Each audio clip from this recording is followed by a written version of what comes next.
The champagne glass slipped from my hand, shattering against the marble floor of the grand ballroom. 200 guests turned to stare at me, the man in the ill-fitting rental tux who clearly didn't belong at Marcus Whitmore's wedding. What they didn't know was that in 30 minutes, everything they thought they knew about me would change forever. I'd love to know which corner of the globe you're watching from. And if this story speaks to you, make sure to subscribe. Tomorrow's video is one you absolutely can't miss. My name is Daniel Crawford, and I've spent the last 15 years of my life doing a job that most people either don't understand or look down upon. I'm what you might call a cleanup specialist, though that's putting it mildly. While other people sleep soundly in their beds, I'm the one who makes sure the world keeps turning, handling situations that would make most folks lose sleep for weeks. The wedding invitation had arrived 3 months earlier, addressed in elegant calligraphy to Daniel Crawford and guest. The return address showed the prestigious Whitmore estate in Connecticut, and inside was an invitation to what the newspapers were already calling the wedding of the decade. Marcus Whitmore, heir to the Whitmore pharmaceutical fortune, was marrying Isabella Rodriguez, daughter of a prominent federal judge. I almost didn't go. Marcus and I had been roommates at State University 20 years ago, back when he was just another college kid trying to figure out his life. We'd kept in touch sporadically over the years, a Christmas card here, a LinkedIn connection there, but our worlds had grown increasingly different.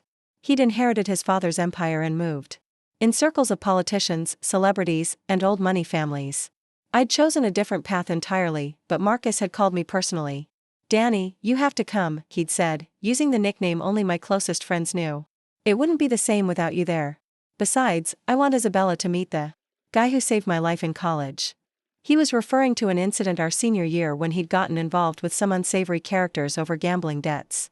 I'd helped sort things out quietly, nothing dramatic, just some careful conversations and strategic problem-solving. It was actually one of the first times I'd realized I had a talent for handling delicate situations that required discretion. So I'd accepted the invitation, rented a tuxedo from Men's Warehouse, and drove my 10-year-old Honda Civic to the most exclusive venue in Connecticut. The contrast was stark from the moment I arrived. Valets in white gloves were parking Ferraris, Bentleys, and Maseratis, while I handed over my keys with a $20 bill and a sheepish smile. The guest list read like a who's who of the American elite.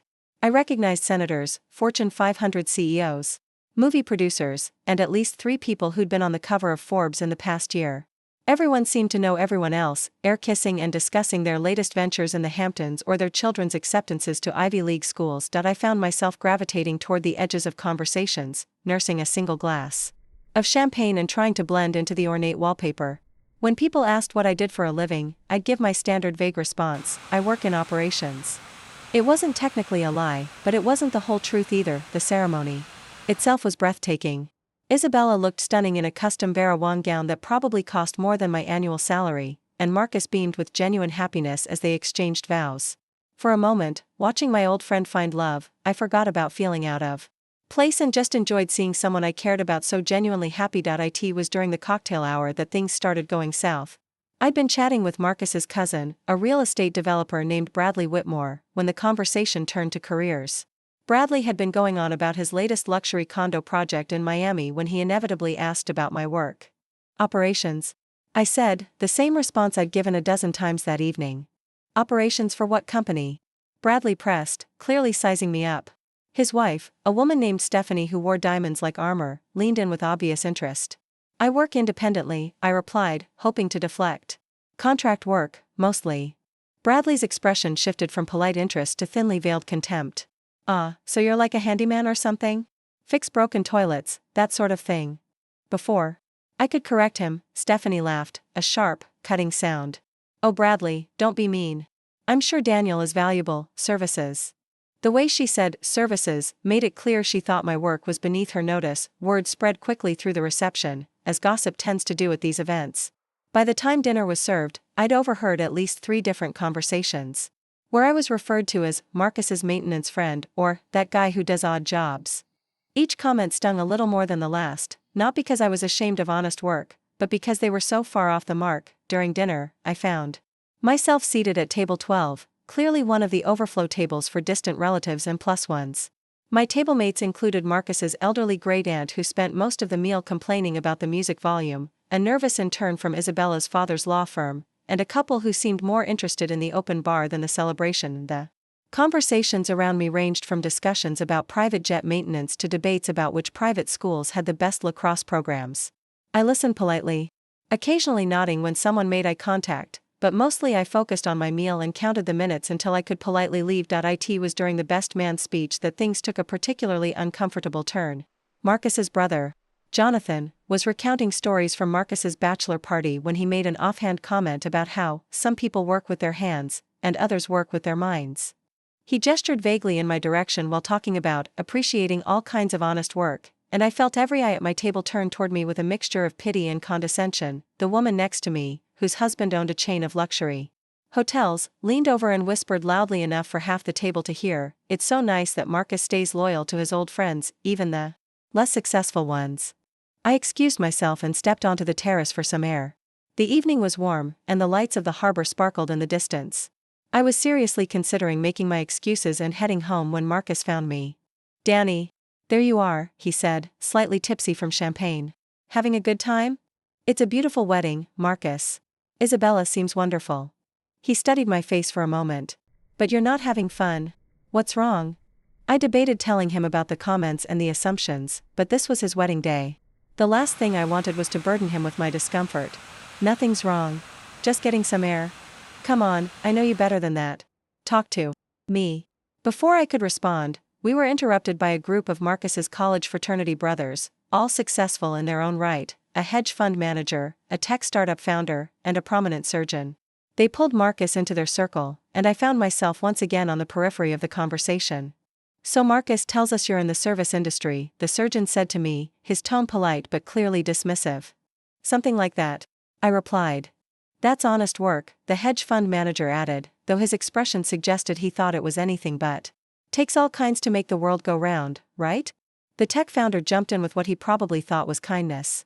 "You know, Daniel, if you ever want to transition into something more substantial, I might have some entry-level positions opening up at my company. Nothing fancy, but it could be a step up from maintenance work." Marcus looked confused. "Maintenance work? Danny, what are they?" "It's fine, Marcus," I interrupted. "Really?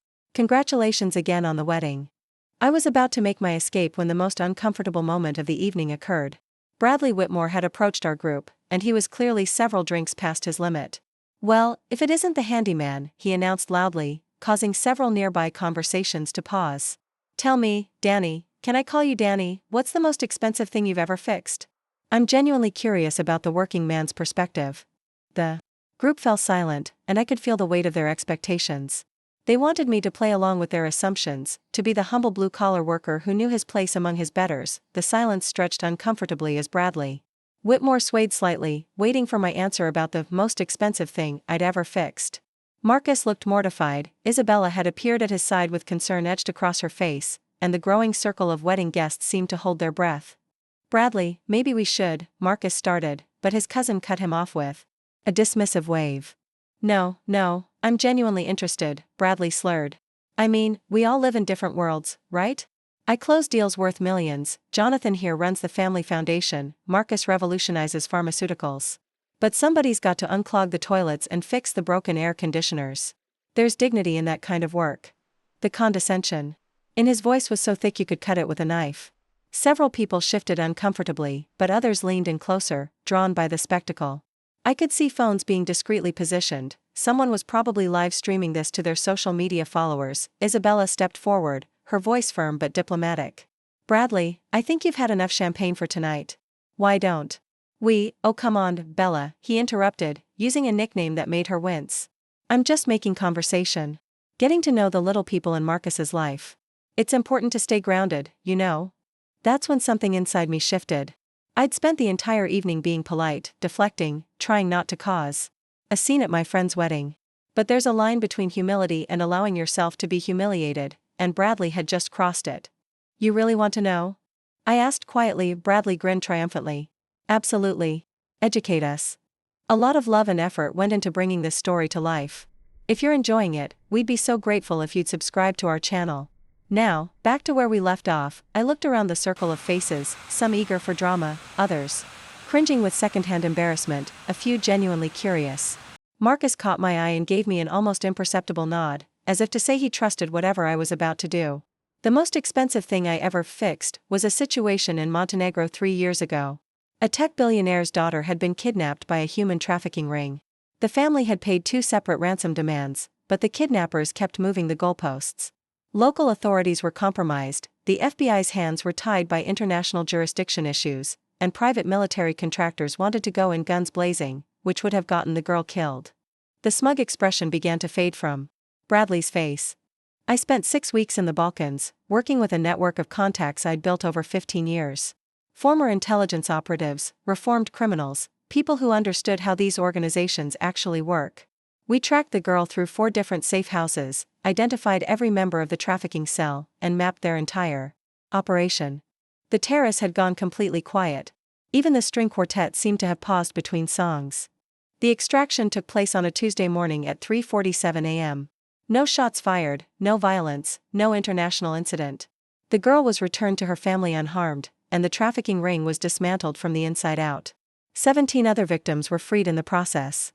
The fee for that particular job was $7 million, though I donated most of it to organizations that combat human trafficking. Bradley's mouth hung open slightly. The hedge fund manager who'd offered me an entry-level position looked like he wanted to disappear into the marble flooring. But that's not even the most complex situation I've handled, I continued, my voice still calm and measured. That would probably be the incident in Singapore 2 years ago, when a rogue AI researcher threatened to crash the global financial markets unless his demands were met. Or maybe the time I had to prevent a biological weapon from being deployed in the Tokyo subway system. Marcus was staring at me with a mixture of shock and dawning realization. Danny, what exactly do you do?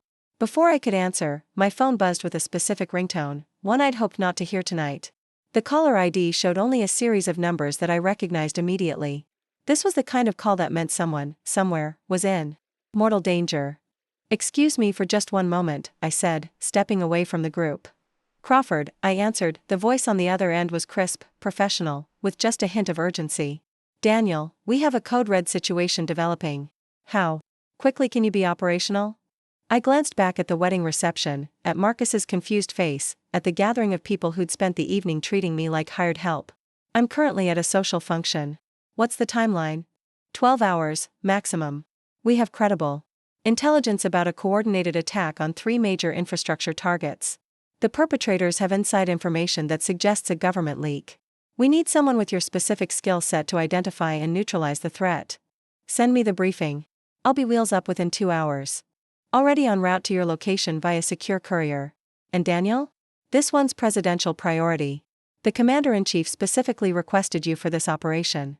I ended the call and turned back to the group, which had grown even larger during my brief absence. Word was spreading through the reception like wildfire. The maintenance worker had just taken a call about preventing terrorist attacks and presidential priorities. Isabella was the first to speak. Daniel, are you some kind of federal agent? Not exactly, I replied. I'm what's officially called a director of special operations. Unofficially, I handle situations that require a very specific combination of skills: intelligence analysis, crisis negotiation, tactical coordination, and what you might call creative problem solving.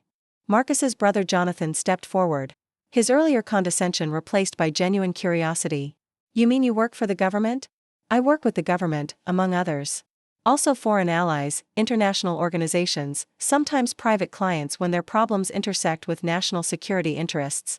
I'm essentially a troubleshooter for situations that fall through the cracks of traditional agencies. The surgeon who dismissed me earlier looked stunned. Those stories you told, about Montenegro and Singapore, were real? Very real. Along with about 200 other incidents over the past 15 years that will remain classified for the next 30 years, minimum. Bradley, who had started this whole confrontation, seemed to have sobered up completely. But your appearance, your car, the way you blend in. I finished. That's intentional. The most effective operatives are the ones nobody suspects. I've found that driving a Honda Civic and shopping at Men's Warehouse makes me practically invisible in most situations. People see what they expect to see, and they expect someone in my line of work to look like an action movie hero. The reality is much more mundane. A woman I didn't recognize pushed forward from the crowd. If you're so important, why haven't we heard of you? Why isn't this public knowledge? Because the moment my work becomes public knowledge, it becomes infinitely more difficult to do. Every terrorist, every criminal organization, every hostile foreign agent would have my photograph memorized. The anonymity isn't just professional, it's survival. Marcus was shaking his head slowly. Danny, all these years, when you said you were in operations, I thought you thought exactly what I wanted you to think. And I'm sorry for that, but it was necessary. The fewer people who know the truth, the safer everyone involved remains. My phone buzzed again with a text message, courier arriving in 15 minutes. Black SUV with diplomatic plates. I looked around at the faces staring back at me, shocked, embarrassed, curious, some still skeptical. The transformation in their expressions. From condescension to awe might have been satisfying under other circumstances, but right now I had more pressing concerns. I'm afraid I'm going to have to cut this short, I announced. Duty calls, as they say. The crowd began to murmur among themselves, but Marcus stepped forward and grabbed my arm. Danny, wait. How long have you been doing this kind of work? Officially? 15 years. Unofficially? I've been solving problems for people since college. Remember that situation with your gambling debts senior year? That was actually my first taste of this kind of work, though I didn't realize it at the time. Marcus's grip on my arm tightened as the weight of my revelation sank in. All this time, he whispered, you've been living this double life, and I never knew. Triple life, actually, I corrected with a slight smile. There's the public persona you just witnessed, the professional identity I can't discuss, and then there's just Danny, the guy who helped you study for organic chemistry and ate way too much pizza in our dorm room. The crowd around us had swelled to include nearly half the wedding reception. Phones were out now, though I noticed several guests discreetly putting them away when they caught my eye. Word was spreading through whispered conversations and urgent text messages to those who'd missed the initial confrontation. Isabella moved closer to Marcus, her reporter's instincts clearly engaged.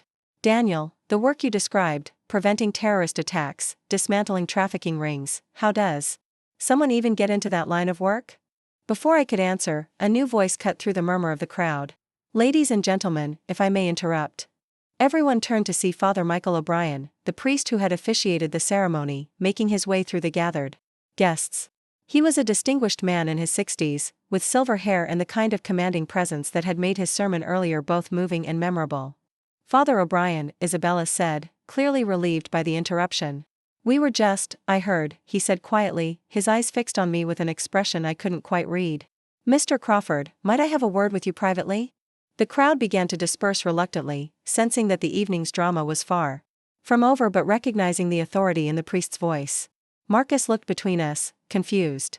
Actually, Father, I said, checking my watch, I'm expecting a courier in about 10 minutes. Perhaps we could speak quickly. Father O'Brien nodded and gestured toward a quieter corner of the terrace, away from the remaining eavesdroppers. As we walked, I noticed he moved with the careful, measured gait of someone who'd spent time in dangerous places, not the soft shuffle you'd expect from a parish priest. You're wondering how I know, he said once we were out of earshot. The thought had crossed my mind. He reached into his jacket and withdrew a small leather credential holder, opening it just long enough for me to see the familiar eagle and shield emblem inside. Chaplain, U.S. Army Special Operations Command. Retired, obviously, but still briefed on certain activities. My eyebrows rose slightly. Military chaplains with special operations clearance were rare, and those who maintained security briefings after retirement were even rarer. How much do you know? Enough to recognize the name Daniel Crawford when it appears in classified after-action reports. Enough to know that the man who just described preventing a biological attack in Tokyo wasn't exaggerating. He paused, studying my face. And enough to know that you've been carrying a burden that very few people could handle. This wasn't the conversation I'd expected to have at my college roommate's wedding. Father, I appreciate your discretion, but, Operation Nightfall, 2019, he interrupted quietly. The chemical weapons facility in Syria. You were there when Sergeant Martinez was wounded in the extraction. I went very still. Martinez had been part of a joint task force I'd coordinated, a good soldier who'd taken shrapnel from an improvised explosive device during what should have been a routine site survey. He'd survived, but it had been close, too close. You gave him last rites. I said, the memory suddenly crystal clear. In the field, while we were waiting for the medevac. Father O'Brien nodded. He told me about the civilian who'd stayed with him, kept pressure on the wound, talked him through the pain. Said the man had eyes like someone who'd seen too much. But still cared too much to look away. The sounds of the wedding reception seemed to fade into background noise. Martinez pulled through. Last I heard, he was teaching tactical medicine at Fort Bragg. He was retired last year, actually. started a nonprofit helping veterans transition to civilian life. The priest's voice carried a note of pride. He talks about that mission sometimes, about how a stranger risked his own life to save his. He never knew your name, operational security, I'm sure, but he never forgot what you did. I felt something tighten in my chest. In my line of work, you rarely get closure. You solve the problem, neutralize the threat, save whoever can be saved. And then you move on to the next crisis. Follow-up is a luxury the job doesn't usually allow. Why are you telling me this? I asked. Because I've spent 30 years ministering to soldiers, and I recognize the look of someone who's forgotten that what they do matters. You've been treated like hired help all evening by people who've never faced a real crisis in their lives. And I suspect you're starting to believe their assessment. Before I could respond, Marcus appeared at my elbow, looking somewhat sheepish. Danny, I'm sorry to interrupt, but there's a situation developing. I turned to see a black SUV with tinted windows and diplomatic plates pulling into the circular driveway. 3 men in dark suits were climbing out, moving with the purposeful efficiency of federal agents. The wedding guests on the terrace had noticed them too, and nervous whispers were beginning to circulate. That would be my courier. I explained to Father O'Brien, then looked at Marcus. What kind of situation? Well, that's the thing. While you were talking with Father O'Brien, I may have mentioned to a few people that you work in national security. And one of those people may have been Senator Patricia Hawkins. I closed my eyes briefly. Senator Hawkins was the chair of the Senate Intelligence Committee and exactly the kind of person who would want to verify my credentials before allowing me to leave with classified materials. Where is she now? Talking to the men from your SUV. And she doesn't look happy. Through the French doors leading back to the reception, I could see a woman in an elegant navy dress engaged in what appeared to be an intense conversation with my courier team. Senator Hawkins was known for her thorough approach to oversight and her deep suspicion of off-the-books operations. This could complicate things, I muttered. Father O'Brien placed a hand on my shoulder. Mr. Crawford, before you go handle whatever crisis awaits, I want you to know something. The work you do, the lives you save, the disasters you prevent, it matters. Not just to the people directly involved, but to everyone who gets to wake up tomorrow in a safer world because of your efforts. I appreciate that, Father, but nothing, he interrupted firmly. I've given last rites to soldiers who died, fighting for causes they believed in. I've counseled operatives who sacrificed their mental health for missions that will never be declassified. And I've seen too many good people burn out because they forgot why they started doing this work in the first place. The conversation was interrupted by the approach of one of the courier team members, a woman in her 30s with the no-nonsense bearing of a career intelligence officer. Mr. Crawford? I'm Agent Sarah Kim, Deputy Director of Crisis Operations. We have a problem. Let me guess, Senator Hawkins wants verification of my credentials and authorization for this operation. That's part of it. But we also have a development in the situation. The timeline has moved up. We now have credible intelligence suggesting the attack could happen within the next 6 hours, not 12. The implications hit me immediately. 6 hours meant no time for lengthy security briefings or bureaucratic protocols. It meant immediate deployment with whatever resources were immediately available. What does the senator need to clear this up? I asked. She wants to speak with your direct superior. The problem is, your current operation falls under a joint task force with compartmentalized oversight. Getting the right person on the phone at this hour, with the proper clearances, could take longer than we have. I looked back toward the reception, where Marcus was fielding increasingly urgent questions from wedding guests who'd overheard fragments of our conversation. Isabella had taken charge of crowd control, but I could see the strain on both their faces. This was supposed to be their perfect day, and it was rapidly turning into a circus.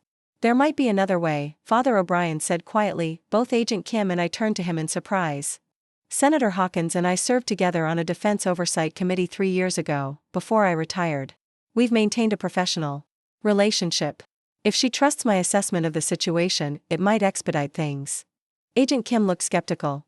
Sir, with respect, this is a matter of national security. The senator's going to need more than a character reference. I understand that. But what if I told you that I've been present for briefings on Mr. Crawford's work? That I've seen classified after-action reports that can verify his credentials and effectiveness? This was news to me. You've had access to my files? Not your personnel file, that's above my clearance level. But some of the operations you've been involved in required spiritual counseling for the military personnel who participated. Part of my job was understanding the full scope of what my soldiers had experienced. Agent Kim was already pulling out her phone. If you can vouch for him to Senator Hawkins, we might be able to streamline this process. But we're still looking at a very tight timeline. Then let's not waste any more time, Father O'Brien said, straightening his shoulders in a way that reminded me he'd once worn a different kind of uniform. The walk back into the reception felt like entering a completely different world. What had been elegant conversations about summer homes and investment portfolios had transformed into hushed clusters of guests stealing glances at the federal agents stationed near the entrance. The string quartet continued playing, but their classical melodies now served as a surreal soundtrack to the unfolding drama.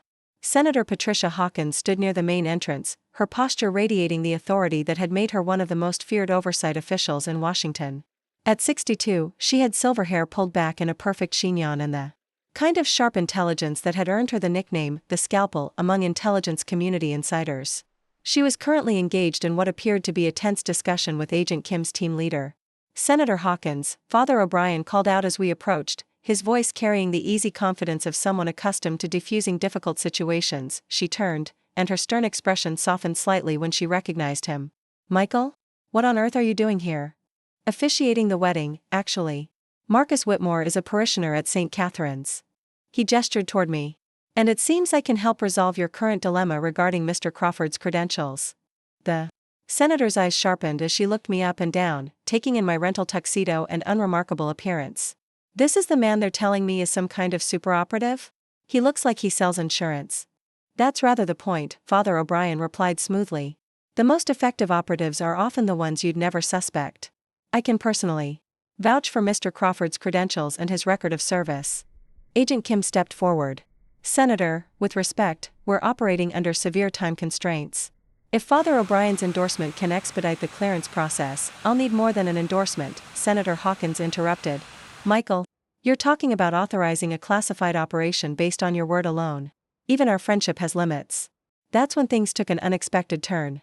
From across the reception hall, a commotion began near the main bar. Raised voices, the sound of breaking glass, and then a woman's scream cut through the ambient noise of the party. Every instinct I'd developed over 15 years of crisis management kicked in instantly. I was moving before my conscious mind had fully processed what was happening, weaving through the startled wedding guests toward the source of the disturbance. What I found was a scene that was rapidly spiraling out of control. A man in a server's uniform had Isabella cornered near the champagne fountain, one hand gripping her wrist while the other held what appeared to be a small device with blinking red lights. Several guests had formed a loose circle around them, but no one seemed to know how to intervene. Everyone stay back, the man shouted, his accent revealing Eastern European origins. This is not your concern. Marcus was pushing through the crowd, his face a mask of fear and rage, but I caught his arm before he could rush forward. Don't, I said quietly. Let me handle this. The device in the man's hand was something I recognized immediately, a dead man's switch connected to what was almost certainly an explosive device. The blinking pattern indicated it was armed and active. Release the switch, and whatever he had planned would happen instantly. Isabella, stay calm, I called out, my voice steady and reassuring. Everything's going to be fine. The fake server's eyes snapped to me, and I saw the telltale signs of someone operating under extreme stress, dilated pupils, rapid breathing, the slight tremor that comes from too much adrenaline and not enough training. This wasn't a professional operative, this was someone who'd been pushed into a desperate situation. You, he said, pointing at me with his free hand. You are Crawford, yes? The one they call the fixer. Behind me, I could hear Senator Hawkins and the federal agents moving closer, but I held up a hand to keep them back. The last thing we needed was to spook this man into doing something irreversible. That's right, I replied calmly. What do you want? 3 years ago, Montenegro. You destroyed my organization, sent my brother to prison. Because of you, my family has nothing. The pieces clicked into place. Montenegro, 3 years ago, the human trafficking ring I'd dismantled to rescue the tech billionaire's daughter. This man wasn't just a random threat, he was personal revenge wrapped in an explosive device. Your brother chose his path, I said, taking a small step closer. He was trafficking children. Surely you can understand why that couldn't be allowed to continue. He was providing for our family. We had nothing, and you took away our only source of income. By selling human beings, I replied, my voice still calm but firm. Children who had families of their own. The man's grip on Isabella tightened, and she winced. You don't understand. In my country, there are no opportunities. My brother, he was trying to build something, to give us a future. And now? What future does this give you? He gestured wildly with the device. Justice. You took everything from us, so I take everything from you. Your friend's wife dies, you live with that guilt forever. I could see Father O'Brien in my peripheral vision, and he was quietly moving to position himself where he could potentially help with the situation. The man hadn't noticed him yet, his attention focused entirely on me and Isabella. "What's your name?" I asked. "Dmitry Petrov." "Dmitry, I need you to listen to me very carefully. What you're describing isn't justice, it's revenge. And revenge never actually fixes anything. It just creates more pain." Easy words from someone who has never lost everything. "You're wrong about that." I took another small step forward. "I've lost plenty. But I learned something important: the people who hurt us don't define who we become. That's a choice we make ourselves." Behind Dmitry, I noticed that some of the wedding guests were quietly evacuating the area, while others seemed frozen in place by the unfolding drama. Marcus remained beside me, his entire body tense with the desire to protect his new wife. "Dmitry," Father O'Brien's voice came from the left, calm and authoritative. "My son, I can see the pain you're carrying. But this isn't the way." The man spun partially toward the priest, keeping Isabella in his grip but dividing his attention. "You know nothing about my pain." "Actually, I know quite a lot about pain," Father O'Brien replied, slowly moving closer. "I've been with soldiers as they died far from home. I've counseled families who've lost everything to violence and war. Pain is universal, but so is the possibility of redemption. There is no redemption for what was done to my family. Your brother made choices," I said, drawing his attention back to me. "But you don't have to make the same ones. You can choose differently. It's too late for choices." "It's never too late," Father O'Brien said firmly. "But the window is closing. Right now, you're holding an innocent woman who's never done anything to hurt you or your family. Is that the man your brother would want you to become?" For the first time, I saw uncertainty flicker across Dmitry's face. The hand holding the dead man's switch trembled slightly, and I knew we were at the critical moment where this could go either way. That's when Senator Hawkins made her move. She stepped forward, her voice carrying the full authority of her office. "Mr. Petrov, I'm Senator Patricia Hawkins, chair of the Senate Intelligence Committee. I want to make you an offer." Dmitry's eyes widened slightly. Even someone planning a revenge bombing apparently recognized one of the most powerful women in Washington. "You want justice for what happened to your family? Then let's talk about real justice. Release Mrs. Whitmore, put down that device, and I guarantee you'll get a fair hearing for your grievances. Not revenge, actual justice through proper legal channels." "You think I'm a fool?" Dmitry spat. "You Americans with your promises." "I'm not just any American," Senator Hawkins replied coolly. "I'm the person who oversees the kind of operations that affected your family. If there were procedural violations, if proper protocols weren't followed, I have the authority to investigate and ensure accountability." I could see the internal struggle playing out on Dmitry's face. This wasn't how he'd planned for this to go. He'd wanted a simple revenge scenario, but now he was being offered something more complex: the possibility of actual resolution. "Dmitry," I said quietly, "you came here tonight because you wanted me to face consequences for my actions. But harming Isabella won't accomplish that. It will just make you into the same kind of person you think I am." The silence stretched for what felt like hours, but was probably only seconds. The entire reception hall seemed to hold its breath, waiting to see which way this desperate man would choose. Then, slowly, Dmitry's grip on Isabella began to loosen. The moment Dmitry's grip loosened on Isabella's wrist, everything happened at once. She pulled away quickly but calmly, exactly as I'd hoped she would. No sudden movements that might startle him into pressing the detonator. Marcus immediately moved to shield her with his body, positioning himself between his wife and the threat. But Dmitry still held the dead man's switch, and the explosive device attached to his vest remained very much active. The red blinking had accelerated, which either meant the timer was running down, or his elevated heart rate was affecting a biometric trigger. Neither possibility was encouraging. "That's good, Dmitry," I said, keeping my voice steady. "You made the right choice. Now let's take the next step." "I don't know how," he admitted, his voice breaking slightly. "The device? I don't know how to turn it off safely." This was both good news and terrifying news.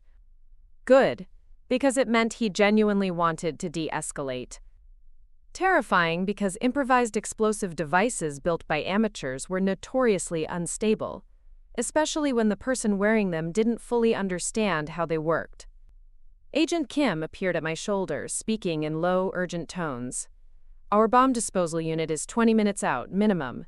Do Do you have experience with IEDs? Some, I replied quietly, enough to know that every device is different, and mistakes are usually fatal. Senator Hawkins stepped forward again, her political instincts clearly telling her that this was a moment that required decisive leadership. Mr. Petrov, I'm going to have Agent Kim contact our best explosive ordnance specialists. They can walk you through the process step by step. No, Dmitri said sharply, raising the hand with the switch. No more people. Too many people make me nervous, and when I'm nervous, my hand shakes. Father O'Brien moved closer, his movements slow and deliberate. Then let's keep this simple. Dmitri, I want you to look at me and breathe. Just focus on breathing. The device, Dmitri said desperately. Someone needs to look at the device. I exchanged a glance with Agent Kim, who nodded grimly. She understood what I was thinking. Someone needed to get close enough to examine the explosive, while keeping Dmitri calm enough not to trigger it accidentally. I'll look, I said, stepping forward. Danny, no, Marcus protested. Let the professionals handle this. I am a professional, I replied, though I kept my tone light. Just not the kind anyone expected. As I moved closer to Dmitri, I could see the details of what we were dealing with. The explosive device was crude but potentially effective. Plastic explosive packed into a vest with what appeared to be ball bearings for shrapnel. The detonator was connected to the dead man's switch by a simple wire, but there were also additional wires that suggested backup triggers. Dmitri, I need you to tell me exactly how this device was built. Did you make it yourself? He shook his head. My cousin Alexei. He fought in Chechnya. He built it for me, said it would be foolproof. What did Alexei tell you about turning it off? He said once it was armed, only he could disarm it safely. But Alexei, he died in a car accident 2 weeks ago. The situation had just become significantly more complicated. Without the original builder's knowledge, we were essentially dealing with a puzzle where the wrong guess could kill everyone in the immediate vicinity. Okay, I said, trying to project more confidence than I felt. Let's work through this logically. What happens if you release the switch? Alexei said it would explode immediately. And if you keep holding it? He said it was on a timer, that after 1 hour it would explode anyway, switch or no switch. I checked my watch. We'd been dealing with this crisis for about 15 minutes, which meant we potentially had 45 minutes to find a solution. That was both encouraging and terrifying. Enough time to work the problem, but not enough time for mistakes. Agent Kim had been coordinating with her team through an earpiece, and she approached me with an update. Our explosives expert is en route via helicopter. ETA 12 minutes. He can guide us through the disarmament process remotely. 12 minutes, I repeated, looking at Dmitri. Can you hold steady for 12 more minutes? He nodded, though I could see the strain in his face. Holding a dead man's switch for an extended period was both physically and mentally exhausting. His hand would start cramping soon, which could lead to an accidental release. Father O'Brien, I said, could you help Dmitri with some breathing exercises, something to keep him calm and focused? The priest immediately understood.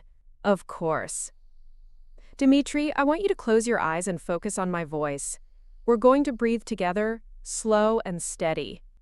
While Father O'Brien worked on keeping Dmitri stable, I used the time to study the device more carefully. The construction was actually quite sophisticated for an amateur build.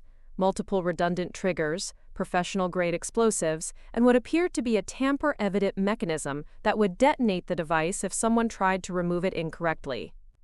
Senator Hawkins had been coordinating with the federal agents, and she approached me with a concerned expression. Mr. Crawford, Agent Kim tells me you've been involved in similar situations before. A few, I admitted, though usually with better intelligence about the device design. The thing is, we've been monitoring communications, and there's reason to believe this might not be an isolated incident. We're getting reports of similar devices being planted at 3 other locations, all connected to people involved in your Montenegro operation. The implications hit me immediately. This wasn't just personal revenge against me, it was a coordinated attack against everyone who'd been involved in dismantling the trafficking ring. Who else is targeted? The FBI agent who led the investigation, the prosecutor who handled the case, and the judge who sentenced the defendants. We have teams responding to all 3 locations, but… She paused. The devices appear to be identical to this one, and we have no guarantee that anyone at those locations has your particular skill set. The weight of responsibility settled on my shoulders like a lead blanket. If I couldn't figure out how to safely disarm Dimitri's device, 3 other innocent people might die, because I wouldn't be able to share the solution with the other response teams. How much time before the helicopter arrives? I asked Agent Kim. 8 minutes now. I looked back at Dimitri, who was following Father O'Brien's breathing instructions, but was clearly struggling with fatigue. 8 minutes might be too long. Dimitri, I said gently, I need to ask you some more questions about your cousin Alexei. What kind of soldier was he? Sapper, Dimitri replied without opening his eyes. He specialized in mines and explosives. Did he ever mention any safety protocols? Any way to pause or reset the timer?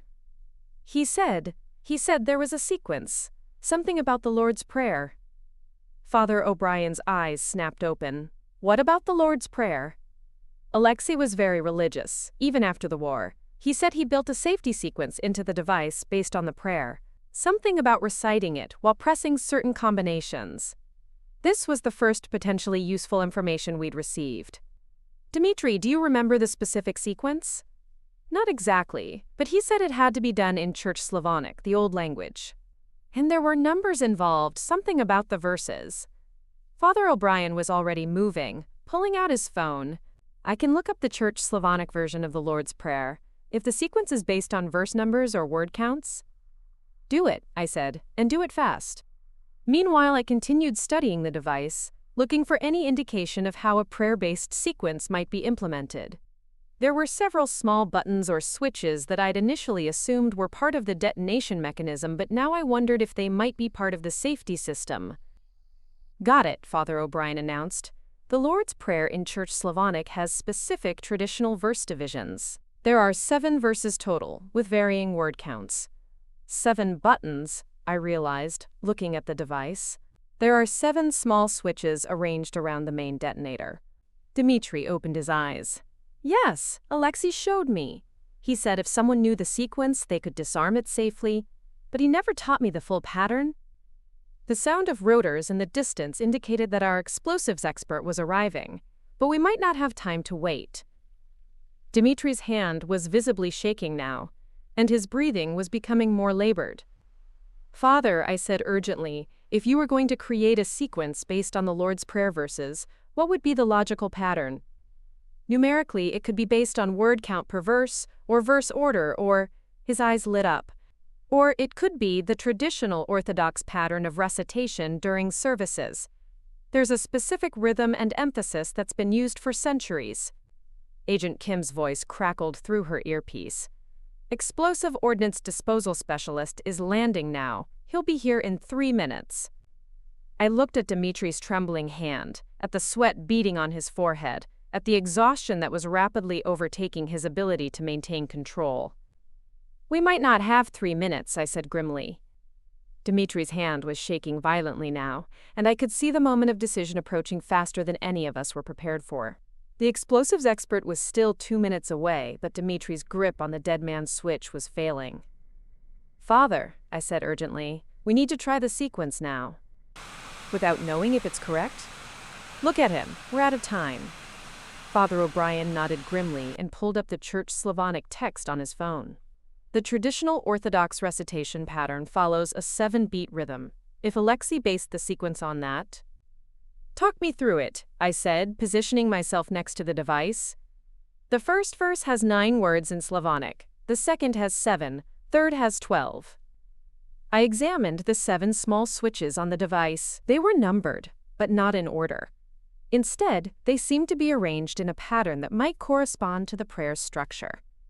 Dimitri, I said gently, I need you to help us. Did Alexei ever recite the prayer when he was working on the device? Yes, he whispered, his voice strained. He always said it 3 times while he worked, said it kept his hands steady. 3 times, Father O'Brien repeated. That's significant in Orthodox tradition. The Trinity. The sound of approaching footsteps indicated our explosives expert had arrived, but there wasn't time for a briefing. Agent Kim held up a hand to keep him back while we worked. I'm going to start with the traditional pattern, I announced. Father, guide me through the verse counts. First verse, 9 words. That could be switch 9 or… Wait, Dmitri interrupted. Alexei said something about starting with faith. In our tradition, that means starting with the sign of the cross. Father O'Brien's eyes widened. Of course. The sign of the cross follows a specific pattern. Forehead, chest, right shoulder, left shoulder. I looked at the device again and noticed that 4 of the switches were positioned in a cross pattern. These 4, then, in the traditional order. But you still need the sequence for all 7, Father O'Brien warned. One step at a time. I reached for the first switch, positioned at what would be the top of the cross pattern. Here goes nothing. I pressed the switch. Nothing happened. No explosion, no change in the blinking pattern, but I noticed that one small light on the device had shifted from red to amber. It worked, Agent Kim breathed. 1 down, 6 to go, I muttered, moving to the second switch in the cross pattern. Press. Another light shifted to amber. Dmitri, you're doing great, Father O'Brien said encouragingly. Just hold on a little longer. By the time I'd completed the cross pattern, 4 lights had changed to amber, and Dmitri seemed to have found a second wind of determination. His hand had steadied slightly. Now the remaining 3, Father O'Brien said, consulting his phone. Based on the verse structure, it should be the number of words in verses 5, 6, and 7, which are 11, 8, and 13. I looked at the remaining 3 switches, which were numbered 8, 11, and 13. In verse order? That would be logical. I pressed switch 11, amber light. Switch 8, amber light. Switch 13. For a heart-stopping moment, nothing happened. Then, all 7 lights turned green simultaneously, and the blinking red light on the main device went solid blue. Timers stopped, the explosives expert announced, having finally reached us and examined the device. You can release the switch now, sir. Dmitri looked at me with tears in his eyes. You could have let me die. After what my family did, what I tried to do. Everyone deserves a second chance, I replied simply. As federal agents carefully removed the explosive vest from Dmitri, Senator Hawkins approached me with a new expression, one of genuine respect. Mr. Crawford, she said formally, I owe you an apology, and more importantly, I owe you my thanks. She paused. Agent Kim tells me that the solution you found here has been successfully applied to the other 3 devices. You've saved 4 lives tonight. The wedding reception had largely evacuated during the crisis, but Marcus, Isabella, and Father O'Brien remained. Marcus stepped forward, his face a mixture of gratitude and amazement. Danny, I don't even know how to begin thanking you. You don't need to. This is what I do. Isabella moved closer, her reporter's instincts engaged, despite the trauma she'd just experienced. Daniel, may I ask you something? All those people earlier tonight who treated you like you were beneath them, do you ever regret not correcting their assumptions? I considered the question carefully. You know, I've learned that the most dangerous enemies are the ones who underestimate you. Tonight, Dmitri knew exactly who I was and what I was capable of, which made him desperate and unpredictable. Sometimes it's safer to be invisible. Father O'Brien stepped forward, and to everyone's surprise, he came to attention and rendered a crisp military salute. Director of Operations Daniel Crawford, it has been an honor. The formal use of my title sent a ripple of shock through the remaining guests. Senator Hawkins straightened visibly. Director? She repeated. You're not just an operative, you're in command? Joint Task Force 7, I confirmed. Counter-terrorism, hostage rescue, and threat neutralization. I coordinate operations across 17 different agencies and 12 allied nations. Agent Kim looked stunned. Sir, I had no idea of your rank. The briefing just said you were a specialist consultant. Because that's how I prefer to work. The moment people know your real position, they start treating you differently. They either defer to authority or challenge it. Both responses can compromise operational effectiveness. Marcus shook his head slowly. All these years, I thought you were just my college buddy who'd found some kind of security job. I am your college buddy, I said with a smile. That hasn't changed. I just happen to have a job that most people wouldn't believe if I told them about it. Senator Hawkins stepped forward again, this time extending her hand. Director Crawford, on behalf of the United States Senate, I want to thank you for your service. And I apologize for questioning your credentials. No apology necessary, Senator. Oversight is part of your job. As federal agents led Dmitry away, he would face charges, but his cooperation in providing information about the other devices would likely result in a more lenient sentence. I finally remembered the urgent call that had started this entire evening's revelations. Agent Kim, about that code red situation. Already handled, sir. When we couldn't reach you initially, the secondary team was activated. The threat was neutralized approximately 30 minutes ago. Successfully? Yes, sir. No casualties, minimal collateral damage. Though I suspect they would have preferred your direct involvement. I nodded, feeling a familiar mixture of relief and mild disappointment. It was always better when situations resolved without my direct intervention, but part of me had been mentally preparing for whatever crisis awaited. Father O'Brien approached me one final time. Daniel, if I may, what you did tonight with Dmitry, that wasn't just tactical expertise, that was compassion. Father, in my experience, the two aren't mutually exclusive. No, they're not, but it's rare to find someone who understands that. He paused. Sergeant Martinez would be proud. As the evening wound down and the last of the federal agents departed, I found myself standing on the terrace where this all began, looking out at the lights reflecting on the harbor. Marcus joined me, still wearing his wedding tuxedo but looking like he'd aged a decade in a few hours. Danny, I have to ask, are you happy living this kind of life? I considered the question. Happy is complicated when your job involves preventing the worst things humans can do to each other. But satisfied? Yes. I wake up most mornings knowing that the work I do matters. And the isolation, the secrets, they're the price of admission. But nights like tonight remind me that I'm not as isolated as I sometimes think. Marcus smiled. Well, for what it's worth, you're welcome at every family gathering from now on, though maybe next time leave the work phone at home. I laughed. I'll see what I can do. As I finally headed to my Honda Civic, I reflected on the evening's events. I'd come to a wedding expecting to blend into the background, been treated like hired help, revealed my true profession, prevented a terrorist attack, and saved 4 lives. Just another typical Saturday night in the life of someone most people would never notice. The valet handed me my keys with a newfound respect that seemed almost comical given the circumstances. Have a good evening, sir, he said with genuine deference. You too, I replied, tipping him the same $20 I'd given him when I arrived. Some things, I decided, didn't need to change. Looking for more? We've got 2 amazing stories ready for you right on screen. If this one touched you, these are absolutely worth your time. Click to watch them now, and hey, subscribe and hit that bell to never miss our latest uploads.